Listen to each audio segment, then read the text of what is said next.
There's been a significant increase in Milwaukee County in the number of young African-American gay men infected with HIV. The State Division of Public Health puts the increase at 144% over 8 years. On Monday, there was a day-long conference in town about ways of reducing infection rates among young black men. WUWM's Marty Michelson reports on efforts already underway to educate a demographic that can be difficult to reach.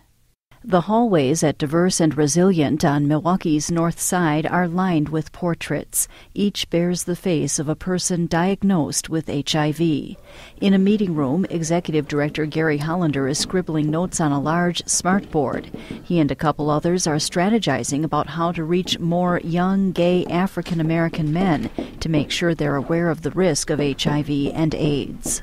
What's coming to mind as some logical places to be going to, or what have we already thought of? The first thing that comes to mind is the pageants or house parties. Pageants, meaning drag contests held at nightclubs. There's not a lot of places where you can meet African-American, gay, or bisexual men. That's 24-year-old Christopher Allen. He's one of dozens of gay black men the nonprofit agency is training to go into the community to advocate safe sex and testing for the virus. Allen spends much of his time scouring Facebook and other social media, looking for house parties. He says they can be popular places to reach underage young people. The group also takes its message to the bars. I stopped in a half dozen on Milwaukee's near south side, including Fluid. It was noisy and packed, but I did not notice the younger demographic the agency is desperate to reach. Many patrons seem 40-something, including Maurice Perry. He suspects there probably are a lot of young African-American gay men practicing unsafe sex because they feel invincible. They have this no fear attitude. In the 80s, everybody was fearful and were careful just with different partners or just having sex, period. Now, if you ask a young kid, it's scary because they feel that if they get it, they can just take drugs and they'll be fine. Perry says he works in the medical field and it has made strides in creating drug cocktails to keep full-blown AIDS at bay. But he believes those advancements have given people in their teens and 20s a false sense of security. I continued my way down the strip of bars looking to find young black men and struck out at several places. Finally, at BTW, a nightclub in the 3rd Ward, I met 25-year-old Mark Patrick. He told me he was not aware that HIV infections have increased significantly among African-American gay men such as him. But Patrick guesses that a lack of education might be a contributor. In a young society, it's okay to have unprotected sex, and they are not aware of the value of getting tested, wearing condoms, and protecting yourself as well as your partner.